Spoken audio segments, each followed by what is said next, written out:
먼저 이 5장 전반부에서 예수님이 베데스다 목가에 있는 38년 된 병자를 고치심으로 일어난 일들, 그러니까 예수님의 의도와 그 하나님의 뜻을 이렇게 살펴보았습니다. 결국에는 무엇입니까? 예수님께서 이 땅에 오사, 즉 자기 백성들 유대인들이 의왕 가운데서 진리를 알고 있다는 것입니다. 그러니까 이 진리는 성령의 조명으로 쓰여진 바 이 성령의 역사하심을 따라서 이 진리를 깨달아가는 것인데, 그 빛 가운데서가 아니라 어두운 가운데서 이 성경을 보고 있으니까 더욱더 저들은 진리를 올바로 알지 못하고 길을 제대로 찾지 못하고 생명을 얻지 못하는 가운데서 살아가고 있는 것입니다. 그러니까 하나님의 뜻은 그게 아니잖아요. 이들이 정말로 하나님의 뜻을 제대로 알고 하나님의 말씀을 듣고 그대로 순종하기를 원하고 하나님의 그 주신 복에서 기뻐하고 즐거워하며 하나님을 경외하는 그 모습을 하나님께서 보시기를 원하시잖아요. 그것이 하나님께서 보시기에 심히 좋은 일이 되어지는 것입니다. 그런데 예수님께서 드디어 안식일의 문제로 말미암아 그리고 성부와 동일하시다는 것으로 이 두 가지 문제로 말미암아서 논쟁이 일어나게 되어졌습니다. 자, 첫 번째는 안식일 문제.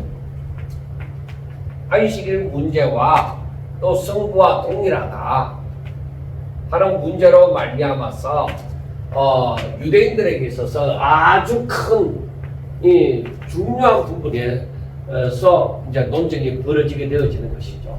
이 안식일 문제에 있어서는 예수님이 뭐라고 얘기합니까? 아버지께서 이제까지 일하시니까 나도 일한다. 그러면은 우리가 이 일이라는 것이 무엇이냐는 거예요. 이 일은 바로 하나님의 뜻을 이루는 거예요.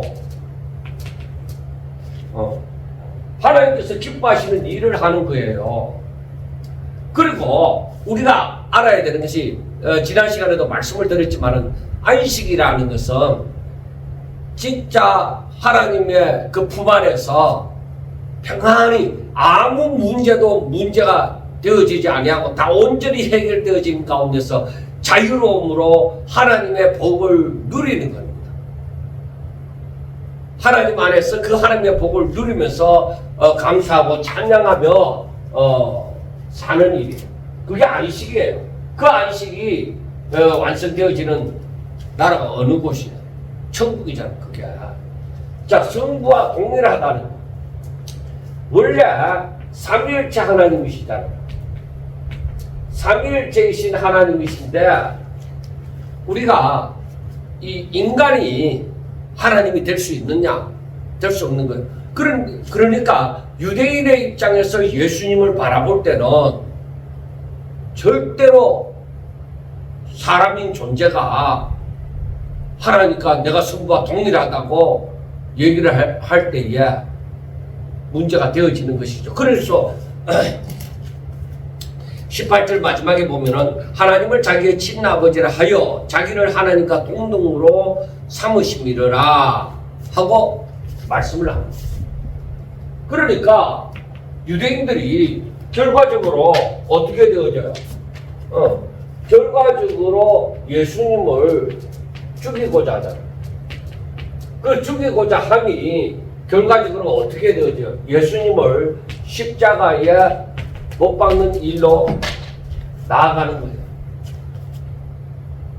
자, 그런데 예수님께서는 왜 이 문제를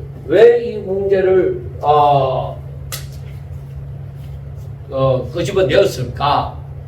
이거는 바로 중요한 것이 이 안식일에 대한 제대로 된 의미를 모른다. 저들이 지키는 것은 의식이다.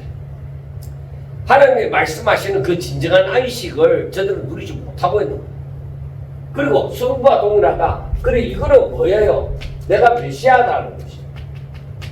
내가 메시아다 하는 것이죠. 그래, 그것을 19절부터 보면은, 그러므로 예수께서 그들에게 이르시되 내가 진실로 진실로 너희에게 이르노니 아들이 아버지께서 하시는 일을 보지 않고는 아무것도 할 수 없나니 아버지께서 행하시는 그것을 아들도 그와 같이 행하느니라 하고 말씀을 합니다.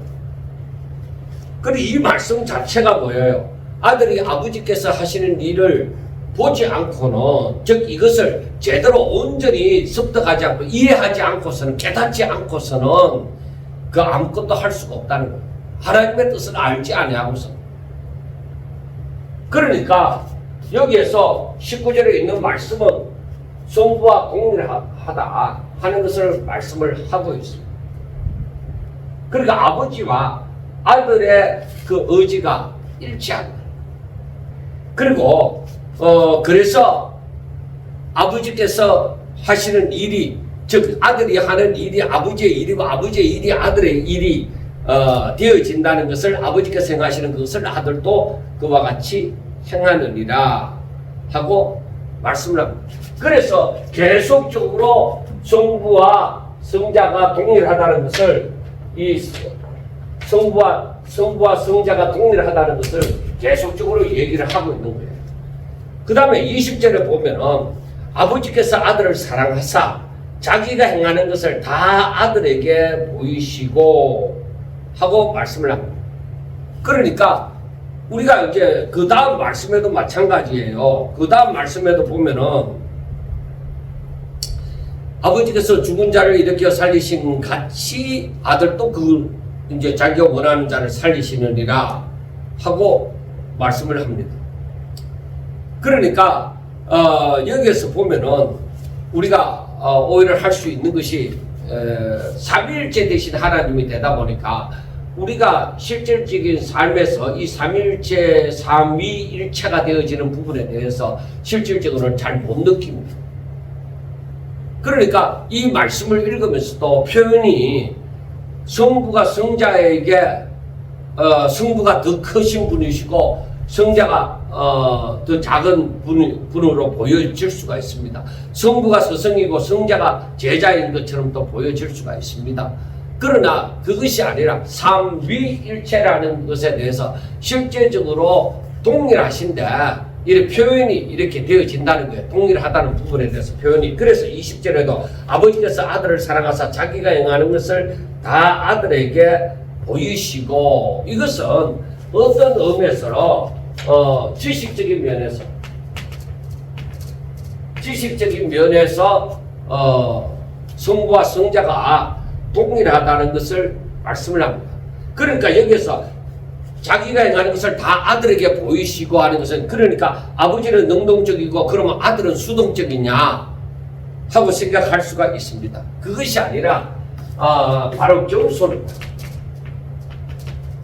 겸손, 성부와 성자의 그 질서적인 의미에서 그 하나님의 뜻대로 이루어지는 것인데, 이것은 동일하신데, 그는 하나님과 같은 본체시지만 동일하신데 질서적인 면에서 이렇게 겸손의 입장을 취한다는 것입니다. 겸손의 표현이지 사실은 동등하다는 것입니다. 그래서 여기에서 20절에 하는 말씀은 성부와 성자 사이에 비밀에는 있을 수가 없다. 그러니까 성부와 성자가 동일하다는 것을 더욱더 얘기합니다. 또 그보다 더 큰 일을 보이사 너희로 놀랍게 여기게 하시리라. 아버지께서 죽은 자를 일으켜 살리신 같이 죽은 자를 일으켜 살리신다. 그러니까 이것은 하나님의 특권이다. 그래서 죽은 자를 일으켜 살리신 같이 아들도 자기가 원하는 자들을 살리니라. 그러니까 이 말은 무엇이냐?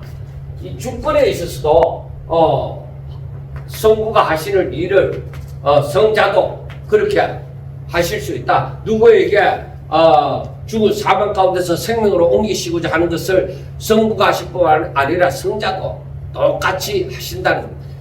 그러니까 결국에는 성부와 성자가 동일하다는 것을 계속적으로 내가 하나님이다, 내가 메시아다 하는 것을 유대인들에게 계속적으로 어필을 하는 것입니다.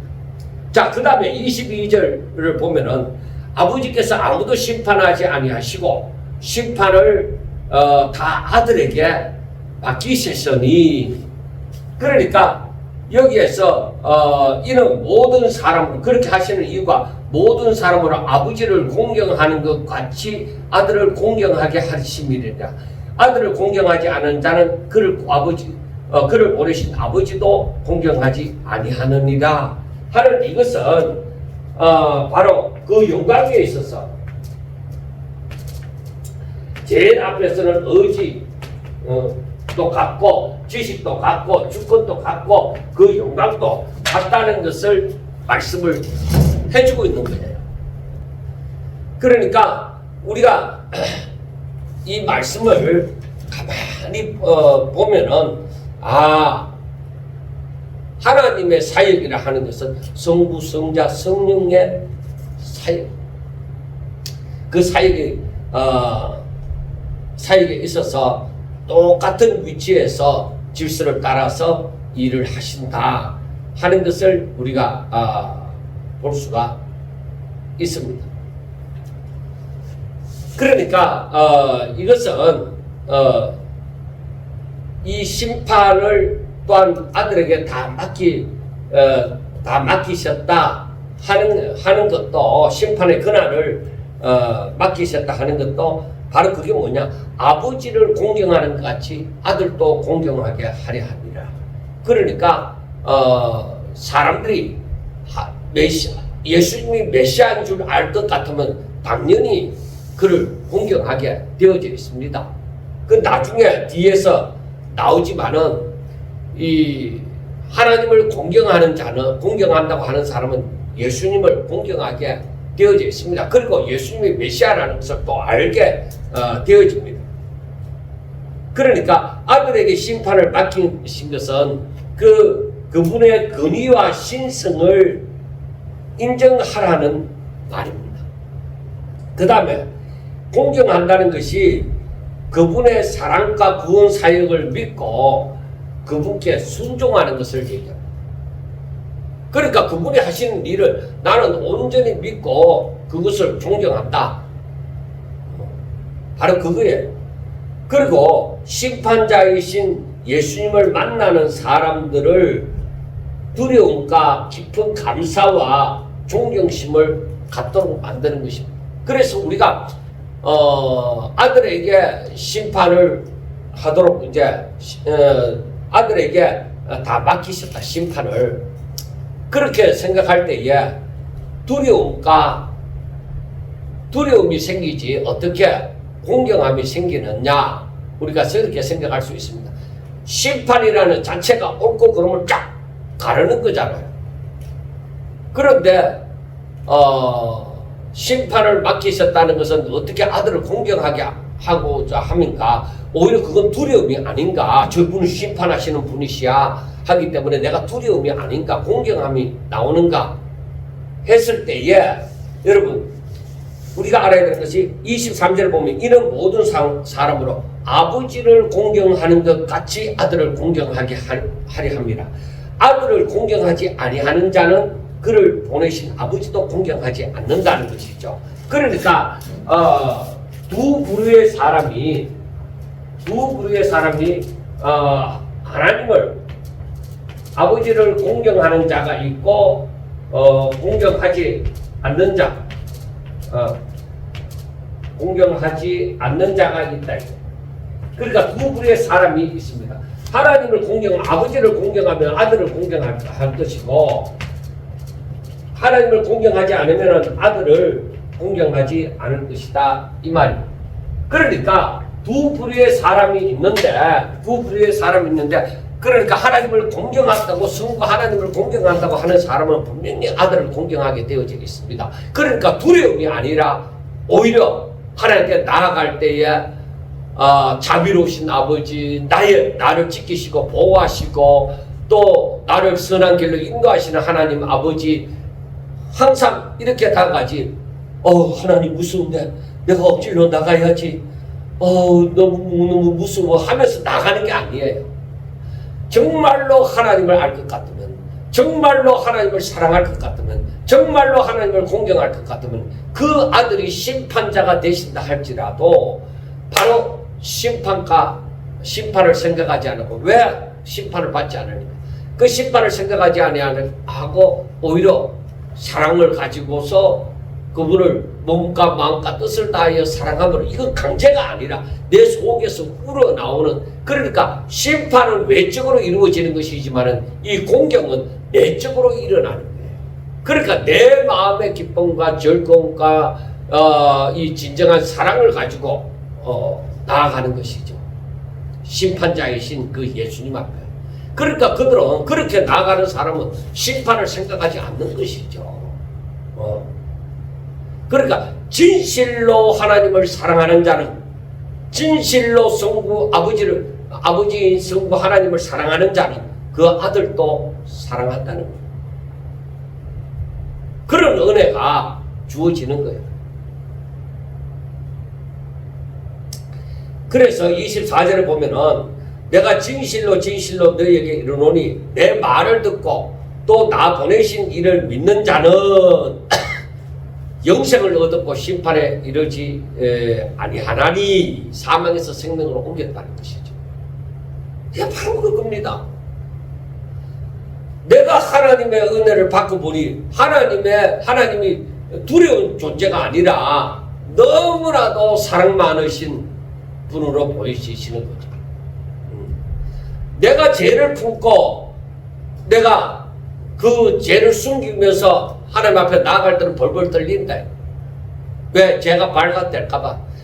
그래서 우리가 사람들이 하나님 앞에 감히 나오지 못하는 이유가 뭐예요? 자기 죄가 드러날까봐 감히 하나님 앞에 쉽게 나오지 못하는 거예요. 그들은.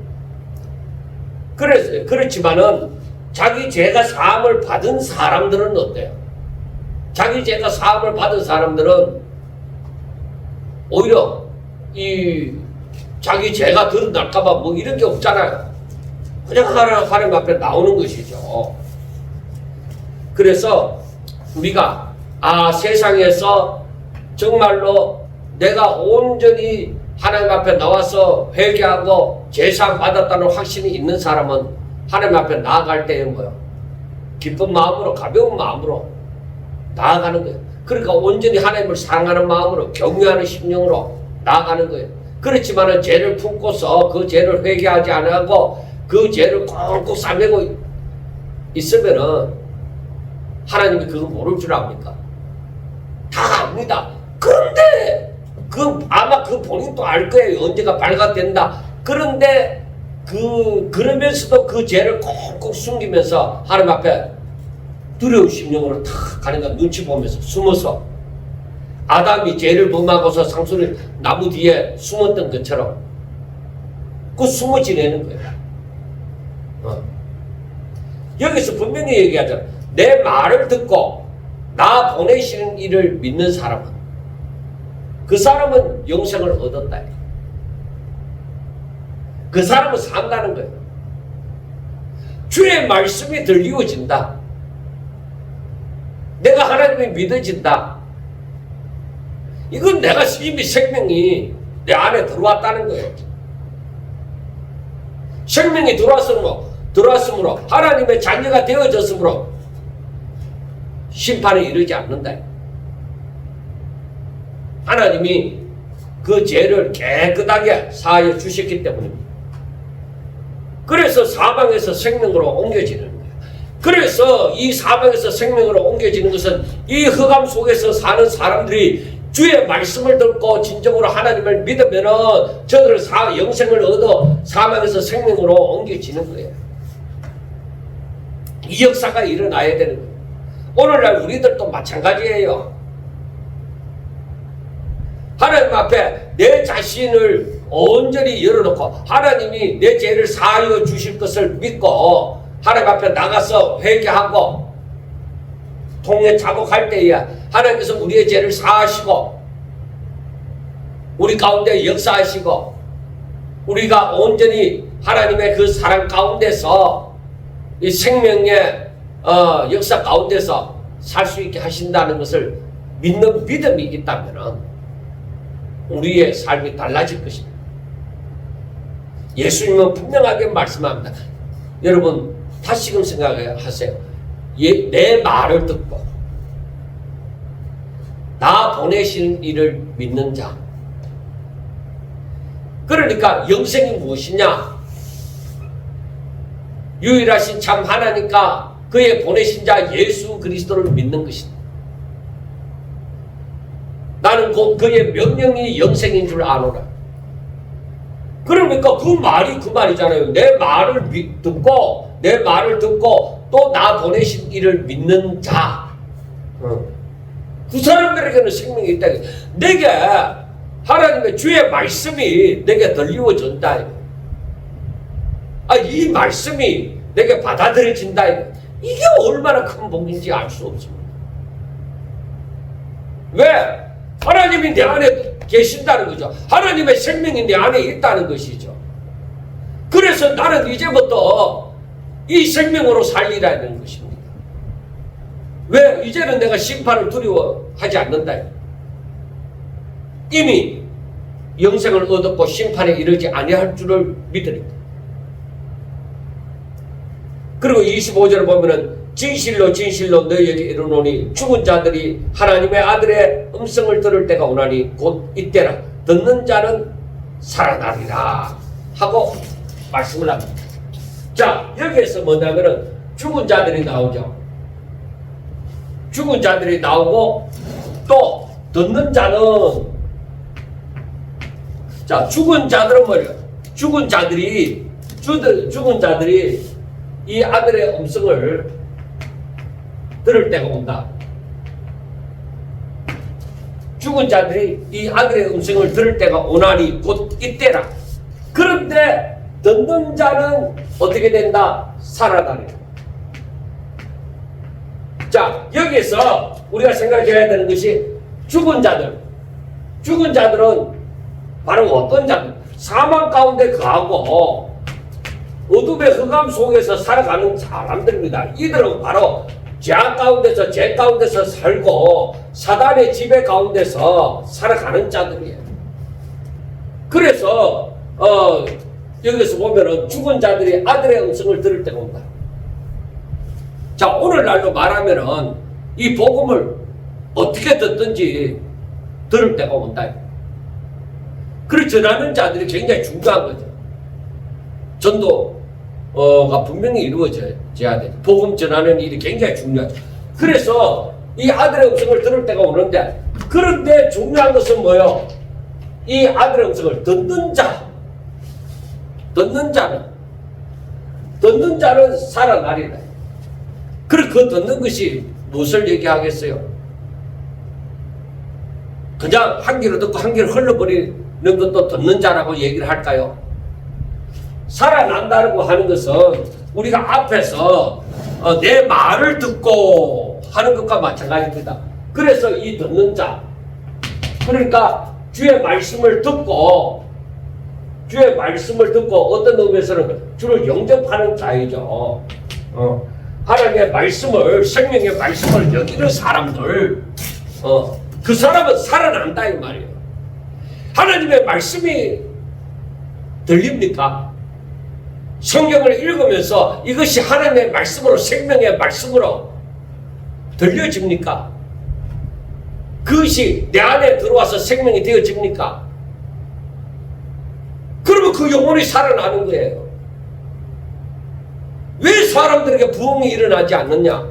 마음문을 닫아놓고 하나님의 말씀을 듣기 때문에 그 귀에 이 말씀이 생명의 말씀으로 안 들려지는 거예요. 그런 사람은 살아나지가 못하죠. 생명의 역사가 일어나지가 못하죠. 그러나 주의 말씀을 들은 적 내가 아멘이 되어지고 내게 생명으로 다가와줘서 내가 새 힘이 솟아나고 내가 죽게 더 가까이 나가고 그 누구는 살아난단 말이에요. 그게 바로 부흥의 역사가 일어나는 것이죠. 그 부흥의 역사가 일어나야 되는 거예요. 여러분, 여기에서 뭐를 얘기해 주고 있습니까? 내가 곧 생명이다. 내가 메시아다. 내가 심판자다. 나를 믿는 사람은 살아나리라. 내 말을 듣는 자는 살아나리라. 내가 곧 생명이다. 바로 그 말. 26절. 아버지께서 자기 속에 생명이 있음같이 아들에게도 생명을 주어 그 속에 있게 하셨고 또 인자됨으로 말미암아 심판하는 권한을 주셨느니라. 여기에서 26절과 27절에서 말씀을 하잖아요. 아버지께서 자기 속에 생명이 있음같이 아들에게도 생명을 주어 그 속에 있게 하셨고, 이것은 아들에게는 원래 생명이 없는데 아버지가 주어서 이게 아니라 바로 아버지와 아들은 똑같이 생명을 가지신 분이라는 것을 이렇게 말씀을 하는 것입니다. 그런데 예수님이 육신을 입고 오셨잖아요. 그렇기 때문에 그 질서의 의미에서 이렇게 표현이 되어지는 것이지, 아버지와 아들은 다 생명이십니다. 생명 그 자체다. 그리고 심판하는 인자됨으로 말미암아서 십자가에 못 박혀 죽으신 분으로서 심판하는 권한이 있다. 저를 믿는 자는 생명의 부활로, 믿지 않는 자는 사망의 부활로 나오는 거예요. 자, 28절에 보면은 이를 놀랍게 여기지 말라. 무덤 속에 있는 자가 다 그의 음성을 들을 때가 오나니 선한 일을 행한 자는 생명의 부활로, 악한 일을 행한 자는 심판의 부활로 나오리라. 그러니까 지금 현재 일어나는 이 일뿐만 아니라 앞으로 무덤 속에 있는 자들, 이미 과거에 죽었던 자들도 다 그의 음성을 들을 때가 온다. 심판의 날이 다가온다. 그 심판의 날에는 생명의 부활과 심판의 부활로 나누어질 것이다, 이 말이에요. 그래서 유대인들에게는 뭐예요? 성부와 성자가 동일하신 분이시다. 그는 메시아다. 그에게는 심판하는 권세가 있다. 그의 말을 듣는 자는 살아나리라. 중요한 것이죠. 그리고 그가 심판하는 날, 그날에는 생명의 부활과 사망의 부활이 무덤 속에 잠자던 자들까지도 그 소리를 듣고 다 생명의 부활과 심판의 부활로 일어나리라는 것입니다. 자, 그 다음에 30절을 보면은 내가 아무것도 스스로 할 수 없노라. 듣는 대로 심판하노니 나는 나의 뜻대로 하지 않고 나를 보내신 이의 뜻대로 하려 하므로 내 심판은 의로우니라 하고 말씀을 합니다. 내가 아무것도 내 마음대로 하지 않는다는 것입니다. 그러니까 모든 능력은 하나님께로부터 나온 것이고 내 마음대로 하지 않는다는 거예요. 그러니까 여기에서 보면은 예수님은 능력자지만은 하나님 앞에서 자신은 무능력자라는 것을 고백하는 이유가 모든 능력은 하나님께로부터 나온다는 것입니다. 그것을 말씀을 하고 있습니다. 그러므로 예수님이 하시는 심판은 곧 하나님의 심판이다. 그래서 사람들이 육신을 입으신 예수님을 성부 하나님 보다가 못하게 여기는지 모르지만은 아닙니다. 그분은 성자 하나님으로서, 성자로서 성부와 동일하십니다. 그의 심판은 그 때문에 하나도 틀림이 없고 의로우십니다. 그러니까 하나님의 뜻대로 다 이루어지는 것이다. 그러니까 삼위일체 되신 하나님께서 다 하시는 것이다. 예수님 단독적으로 행하는 게 없다. 그래서 삼일째 되신 하나님이 하시는 모든 일은 단독으로 행하심이 없습니다. 다 삼일째 되신 하나님의 일입니다. 그래서 우리가 19절부터 30절까지의 말씀을 가만히 보면은 그걸 보면은 이제 결국에는 하나님의 뜻대로 아버지와 아들이 그 사역이 일치되어지고 그 근세 똑같다. 자, 우리가 이처럼 성부와 성자가 하나라는 것을 우리가 확실하게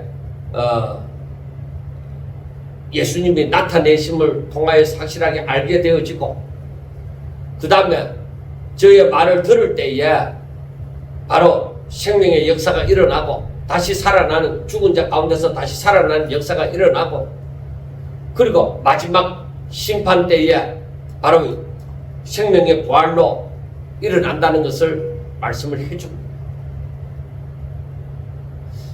유대인들이 이 말을 들었을 때에 예수님을 바라보고 이미 자기들 눈에는 예수님을 이렇게 격화시켰잖아요.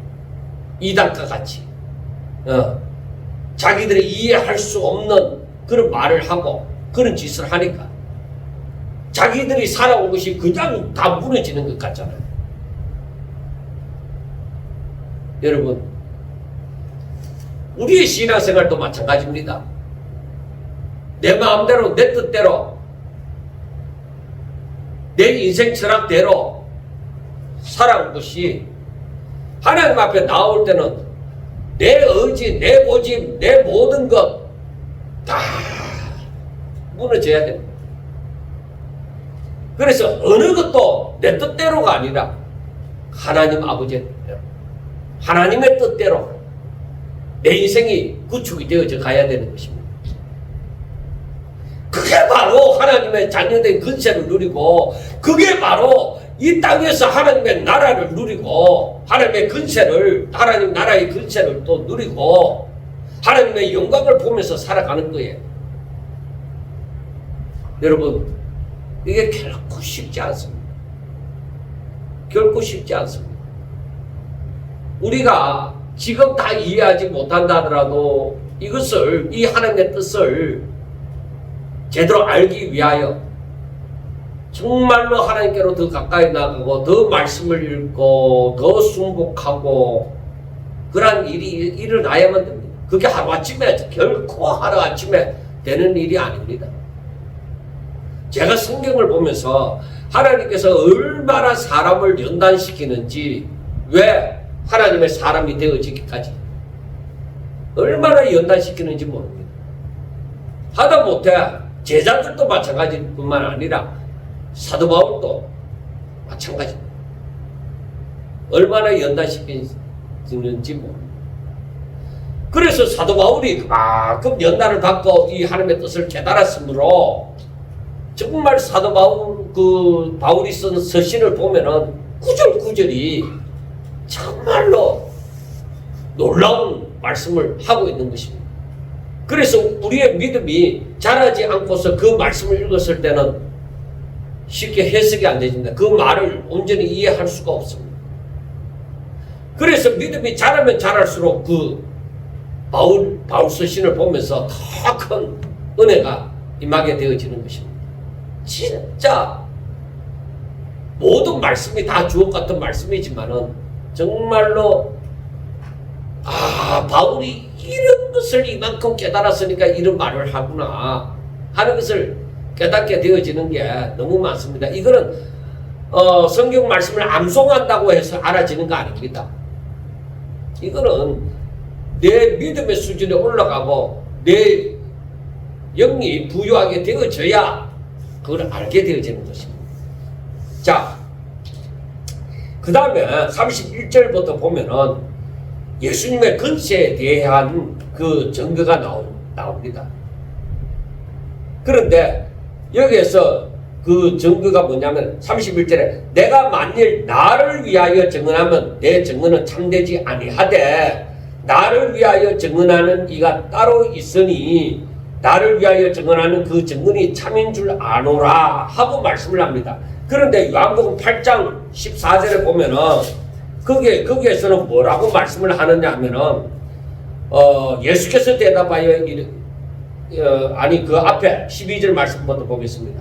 예수께서 또 말씀하여 이르시되 나는 세상의 빛이니 나를 따르는 자는 어둠에 다니지 아니하고 생명의 빛을 얻으리라. 바리새인들이 이르되 너가 너를 위하여 증언하니 너의 증언은 참되지 아니하도다 하니까 14절 예수께서 대답하여 이르시되 내가 나를 위하여 증언하여도 내 증언이 참되니 나는 내가 어디서 오며 어디로 가는 것을 알거니와 너희는 내가 어디서 오며 어디로 가는 것을 알지 못하느니라 하고 말씀을 합니다. 그러므로 여기에서 요한복음 5장 31절에서는 내가 만일 나를 위하여 증언하면 내 증언은 참되지 아니하되 이 말은 인간적인 입장에서 하는 말이고 그 요한복음 8장 14절에서 내가 나를 위하여 증언하여도 내 증언이 참되니 하는 것은 신적인 입장에서 하는 말씀입니다. 그래서 그게 뭔가 상반되는 거지만 다른 것 같지만 다른 것이 아닙니다. 인간적인 입장에서는 요한복음 5장에서 말씀하는 것이고 8장 14절에서는 바로 신적인 입장에서 말씀을 하는 것입니다. 그래서 그 8장에서는 그 말씀하심이 그래서 12절에서 분명하게 얘기하잖아요. 나는 세상의 빛이니 이 완전히 인간적인 입장이 아니라 신적인 입장에서 말씀을 합니다. 그리고 생명의 빛을 얻으리라. 나를 따르는 자는 생명의 빛을 얻으리라. 이 신적인 입장에서는 얼마든지 내가 내에 대해서 얘기할 수 있다는 것입니다. 그렇지만은 이 인간적인 입장에서 요한복음 5장에서도 뭐냐면 내가 나를 위하여 인간적인 입장에서 증언을 하면은 참되지 않지만은 나를 위하여 증언하는 이가 계신다. 나를 위하여 증언하시는 그 증언이 참인 줄 아노라 하고 말씀을 합니다. 자, 너희가 요한에게 사람을 보내어서 요한이 진리에 대해서 증언을 했다. 예수님이 세례 요한은 뭐라고 얘기했어요? 그는 메시아다. 세상 죄를 지고 가는 하나님의 어린 양이로다 하고 말씀을 합니다. 그런데 여기서 34절을 보면은 그러나 나는 사람에서 증언을 취하지 아니하노라. 다만 이 말을 하는 것은 너희로 구원을 받게 하려 함이라 하고 말씀을 합니다. 그러니까 너희들이 요한의 증거를 듣고서도 알 수가 있다. 그런데 내가 사람이 어떻게 나를 증거하는 것에 대해서만 내가 목매이지 않는다는 것이죠. 그래서 35절 보면 요한은 켜서 비추이는 등불이라. 너희가 한때 그 빛에 즐거이 있기를 원하였거니와 내게는 요한의 증거보다 더 큰 증거가 있다게. 내가 사람의 증거에 내가 매이지 않는다 했잖아요. 그래 더 큰 증거가 있는데 그러니까 세례 요한의 증거가 없더라도 자신의 예수님이 하시는 사역을 보면은 메시아라는 것이 드러난다는 것입니다. 그래서 아버지께서 내게 주사 이루게 하시는 그 역사, 곧 내가 하는 그 역사가 아버지께서 나를 보내신 것을 나를 위하여 증언하는 것이다. 예수님이 하신 그 모든 일을 바라볼 때에 니고데모도 와서 하나님께서 보내신 사람이라고 얘기를 했죠. 마찬가지로 하나님이 주시지 않으시면 할 수 없는 일들을 예수님이 행하신 거예요. 사역하신 거예요. 그래서 내가 하는 일 그 자체가 사마리아 여자에게도 마찬가지지만은 이 특별히 38년 된 병자를 낫게 하신 말하여 일어나 걸어가게 하신 그 사역을 보더라도 그리고 물이 포도주가 되는 사건 그것을 보더라도 이것은 메시아이심을 드러내는 일이다. 그래 이것이 아버지께서 내게 주어서 이루게 하신 역사다. 내가 메시아라는 것을 증언하는 것이 되어진다는 것입니다. 그 다음에 37절에 보면은 또한 나를 보내신 아버지께서 친히 나를 위하여 증언하셨느니라. 너는 아무 때에도 그 음성을 듣지 못하였고 그 영상을 보지 못하였으며 그 말씀이 너희 속에 거하지 아니하니 이는 그가 보내신 이를 믿지 아니함이라 하고 말씀을 합니다. 그러니까 하나님께서 성부가 친히 나를 위하여 증언을 하신다는 것입니다. 그러니까 너희는 아무 때에도 그 음성을 듣지 못하였고 그리고 그 형상을 보지 못하였다. 그 영광을 보지 못하였다는 것입니다. 그러니까 이게 무슨 말씀이냐 하면은 물론 변화산상에서도 마찬가지, 예수님이 세례 받으실 때도 마찬가지 하늘에서부터 이는 내 사랑하는 아들이라고 말씀을 했습니다. 들려졌습니다. 그런데 여기에서 너희는 아무 때에도 그 음성을 듣지 못하였고 그 영상을 보지 못하였다고 말을 합니다. 선지자들이 저들에게 말을 했으나 저들은 듣지 않았습니다. 하나님으로부터 말미암아 역사가 일어나더라도 저들은 그것을 인정하지 않았습니다. 그러니까 영적 소경이라는 것이죠. 맹인이다. 그러니까 너희들은 영적 소경이 되어져서 하나님의 말씀이 들리워져도 너희들은 듣지 못하였고 하나님의 역사가 일어나도 너희 눈은 열려져 있지만은 보지 못하였다. 그러니까 영적 소경이고 기버거리다. 그래서 이사야서에 있는 말씀처럼 내 백성은 보지만은 보지 못하는 자와 같고 듣지만은 듣지 못하는 자와 같다. 기버거리요 소경이다. 바로 그 말이에요. 그리고 중요한 것은 뭐예요? 말씀이 너희 속에 거하지 아니하니 이건 그 보내신 이를 믿지 아니함이다. 자, 중요한 것이 바로 무엇이냐? 중요한 것이 말씀입니다.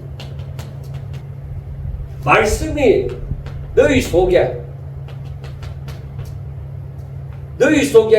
있지 않다. 여러분, 우리가 하나님의 말씀을 들을 때나 읽을 때나 이 말씀이 우리 가운데 머물러야 돼. 내가 생명의 말씀으로 딱 붙잡아야 돼. 한 귀로 듣고 한 귀로 흘러버리는 그런 일이 아니라 이 말씀이 내 안에 있어서 나를 구축해주는 그 기둥이 되어져야 됩니다. 그러니까 근본적으로 바로 뭐냐? 너희들 가운데 하나님의 말씀이 없다. 그 죽은 자다. 사망 가운데 있는 자들이죠. 생명의 말씀이 없는. 말씀은 그 생명이고 그건 빛이다. 사람들의 빛이다. 사랑하는 여러분, 정말로 하나님의 말씀이 여러분들의 생명이 되어져 있습니까? 그 말씀이 여러분들의 영혼 속에 흐르고 있습니까?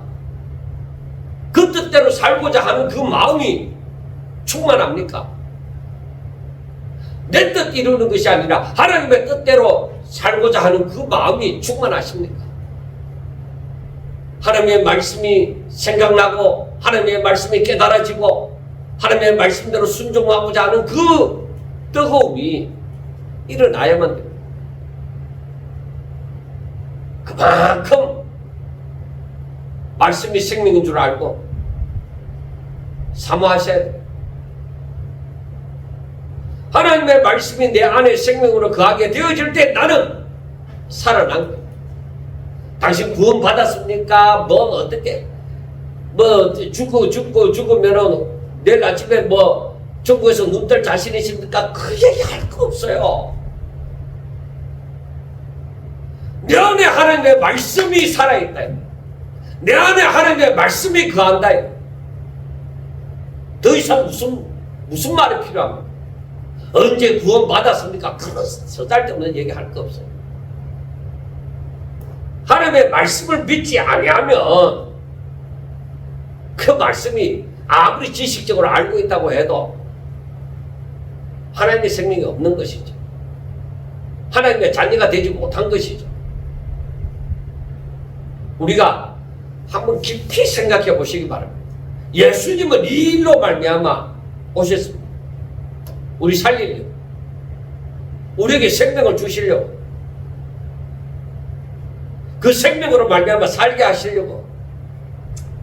그래서 39절에 너희가 성경에서 영생을 얻는 줄 생각하고 성경을 연구하거니와 이 성경이 곧 내게 대하여 증언하는 것입니다. 참, 이 말씀을 이 5장 39절 말씀을 두고서 제가 참 많이 생각을 했습니다. 성경이 예수님에 대해서 증언을 한다고? 신약 성경은 모르겠는데 구약 성경은 예수님에 대해서 말한다고 했을 때 좀 이해가 되어지지 않았습니다. 그래서 오랜 세월이 쭉 흘렀죠. 그리고 어느 때부터인가 하나님의 계획과 섭리가 쭉 정리가 되어져서 제게 다가옵니다. 그러면서 하나님의 그 구약에서 하나님의 비밀로 사람들에게 계속 이어져 왔는데 이게 비밀이었으나 이게 드러나게 되어졌다는 것입니다. 아하, 감추어졌던 것이 이제 보여지는구나. 그래, 감추어졌던 것을 이제 우리가 구약 성경을 보면서도 이제 발견하는 것이죠. 아, 하나님의 뜻이 이러하구나. 그래서 구약 성경을 읽으면서도 이 신약 성경을 이해를 하게 되어지고 신약 성경을 읽으면서도 이 구약 성경을 이해를 하게 되어지는 거예요. 성경의 저자는 한 분, 하나님이십니다. 그러니까 다 통하는 거예요. 아, 이 가운데, 성경 가운데 예수님이 계시군. 그걸 알게 되어지는 거예요. 그래, 그걸 예수님이 이 사람들에게 얘기를 하는 거죠. 너희들이 영생을 얻을 줄 생각하고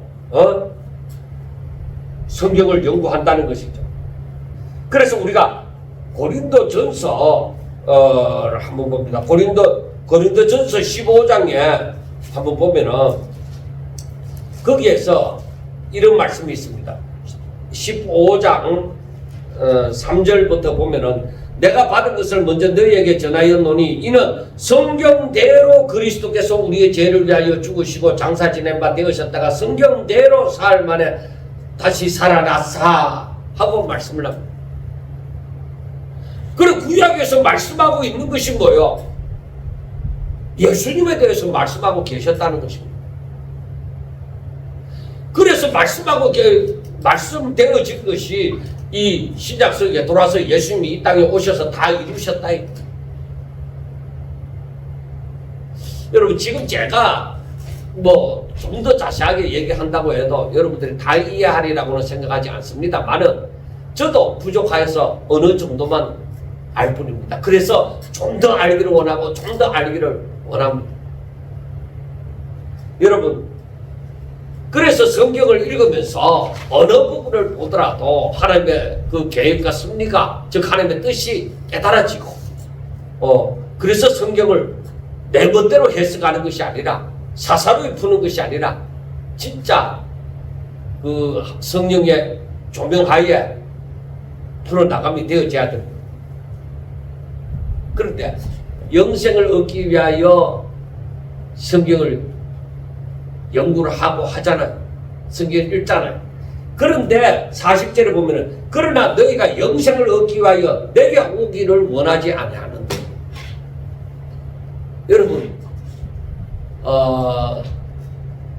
사람이 굉장히 싫은 사람이 있습니다. 저 사람하고는 얼굴도 마주하기 싫다.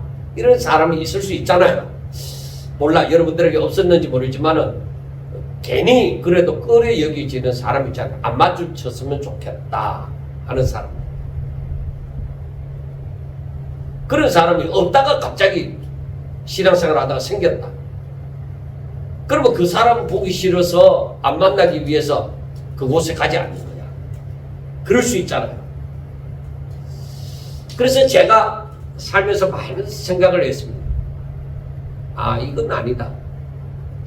내가 하나님의 사람이라면은 얼마든지 용서도 되고 화해도 되고 얼마든지 품어줄 수 있는 사람이 되는 것이 내가 내 믿음이 자라나는 것이다. 하나님의 사람으로 성장하는 것이다. 이렇게 생각을 합니다. 유대인들의 입장에서 가만히 보세요. 특히 그 바리새인들 그 입장에서 가만히 보면 예수님이 죽어도 싫은 거예요. 그래서 예수님을 박해하고 예수님을 죽이고자 하는 거예요. 그런데 예수님이 전하는 말씀이 아무리 좋은 말씀을 전하고 그 말씀이 맞다 싶어도 꼬투리를 잡고 싶고 그 말씀을 들으려고 일부러 가지 않는 것입니다. 그래 여기 40절에 그러나 너희가 영생을 얻기 위하여서 그 성경이 바로 예수님의 너희들이 영생을 얻기 위하여 성경을 읽지만은 그런데 그 성경이 내게 대하여 기록되어졌다 이 말이에요. 그러면은 너희들이 내게로 와야 되는데 너희들이 성경을 읽고 연구한다 해도 내 말을 안 듣는다는 거예요. 그래서 41절에 나는 사람에게서 영광을 취하지 아니하노라. 다만 하나님을 사랑하는 것이 너희 속에 없음을 알았노라 하고 말합니다. 그러니까 여러분 잘 아셔야 되는 사람에게서 영광을 취하지 않는다. 나는 사람의 증언이 필요 없다. 사람들이 많이 모인 것이 열매라고 생각합니다. 많이 추수했다고 생각합니다. 그러나 때가 되어져서 우수수수수수 낙엽처럼 다 사라지는 것은 열매가 아닙니다. 사람들이 잘못 생각하는 것이 바로 그거예요. 제가 얼마 전에 어떤 분이 그렇게 설교하는 것도 들었는데 진짜 제가 하나님을 믿으면서 생각하는 것이 무엇이냐? 너 정말 하나님을 사랑하나? 얼마만큼 사랑하나? 이렇게 저는 제 자신에게 그렇게 묻는 것이죠. 그런데 제가 제 자신을 바라볼 때에 온전히 진짜 때묻지 아니하고 내 100% 전부를 다해서 하나님 영광 위해서 산다 이렇게 말할 자신이 사실은 없는 거예요. 저한테 부족함도 있고 연약함도 있고 더러움도 있고 죄함도 있고 정말 손가락질 받을 만한 일도 있고 얼마든지 있다는 것이죠. 그런데 저는 하나님을 사랑하노라고 고백을 합니다. 어떻게? 나는 가다가 넘어지고 자빠지고 하지만은 저는 하나님의 이름을 부르겠다는 거예요. 왜? 그분이 나의 구주신 줄 믿으니. 그분이 내 죄에서 사하여 주실 것을 믿으니. 그분이 나를 나의 손을 붙잡고 이렇게 세워 주실 것을 믿으니까. 그래서 저는 하나님을 사랑함으로 가다가 넘어질지라도 오늘 또 하나님의 이름을 부르면서 하나님의 뜻대로 살고자 하는 것입니다. 다른 길을 가려고 하지 아니하고 오직 하나님의 뜻대로 살려고 가는 겁니다. 때로는 제 생각이 잘못되어졌을 경우도 있고 다윗처럼 한순간에 죄를 범할 수도 있고 그럴지라도 나는 오로지 하나님을 사랑하노라 고백하면서 하나님 뜻대로 살기 위하여 달려가겠다는 것입니다. 자, 43절을 보면은 나는 내 아버지의 이름으로 왔으면 너희가 영접하지 아니하나 만일 다른 사람이 자기 이름으로 오면 영접하리라 하는 것입니다. 그러니까 성경이 예수님에 대해서 기록이 되어졌는데 그래서 또 성경대로 이 땅에 오셨는데 저들이 영접하지 않는다. 그런데 진짜 메시아이신 예수님을 영접하지 아니하고 엉뚱한 사람이 나타나서 자기 뜻을 구하고 자기 영광을 구하고 그렇게 하면은 사람들이 그 사람을 따른다는 거예요. 그래서 그 다음 말씀을 보세요. 너희가 서로 영광을 취하고 유일하신 하나님께로부터 오는 영광을 구하지 아니하니 어찌 나를 믿을 수 있느냐 하고 말씀을 합니다. 그러니까 너희들이 서로 영광을 취하고 하는 것은 세상의 영광에 대하여 세상의 명예에 대한 그들의 열망, 그들의 욕망을 채우고자 하는 그들의 열망입니다. 그래 자신의 명예를 구해서 살고 유일하신 하나님께로부터 오는 영광을 구하지 않는다는 거예요. 그러니까 하나님께로부터 오는 영광을 무시해버려요. 세상에서 얻는 그 명예와 영광을 더 구하는 거예요. 그러니까 너희들이 어떻게 나를 믿을 수 있느냐. 그 유대인들은 자아자찬에 빠지고 또 자신을 가대평가함으로써 예수님을 오히려 경솔히 평가하고 가소평가한 것입니다. 왜 그럴까? 유대인들이 왜 예수님을 이렇게 가소평가했을까? 저들은 자신들의 육신의 욕망대로 살기를 원하고 마음에 원하는 대로 살기를 원하기 때문입니다.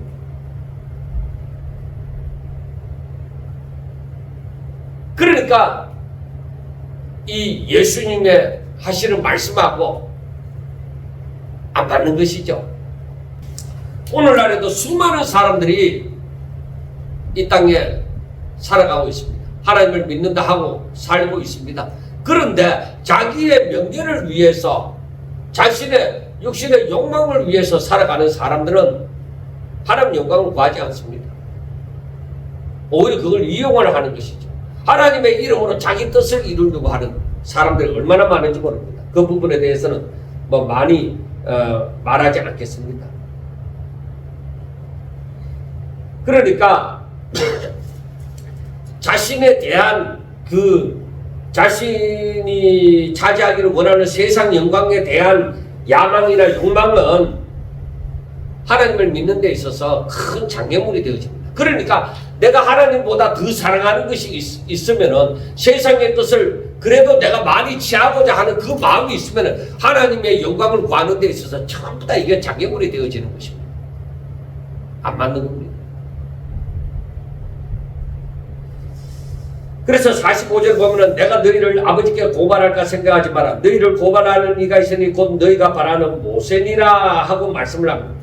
예수님은 이렇게 너희들 멋대로 살아가는 그 너희를 내가 고발하려고 하는 것이 아니다. 나는 오히려 너희들의 변호인으로 왔다는 것입니다.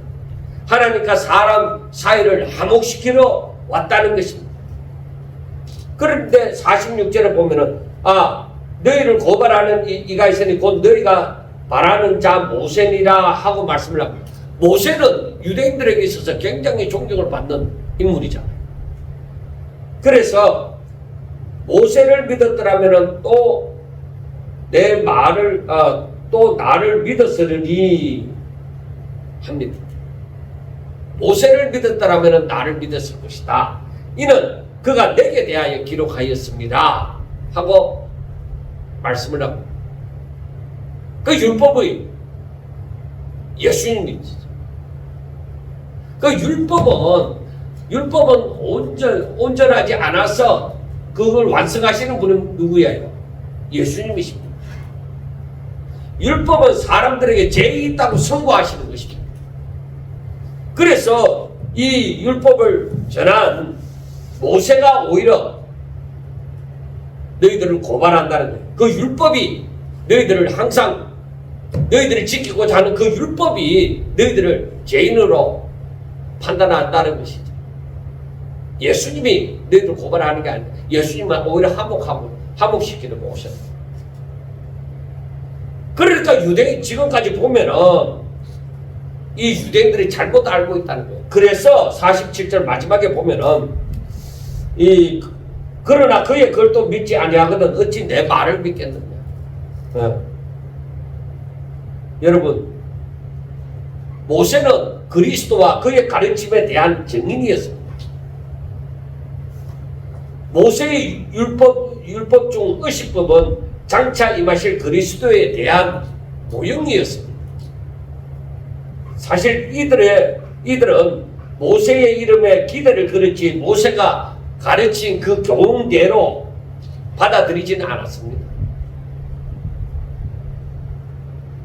그러니까 예수님께서는 자신에 대한 불신앙이 너희들이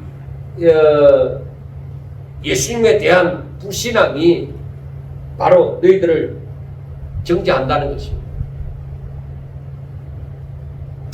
여러분, 그러므로 우리가 하나님을 믿는다. 주의 말씀이 내게 생명으로 다가와지고 그것이 내게 새 힘이 되어지고 나를 이렇게 세움이 되어진다.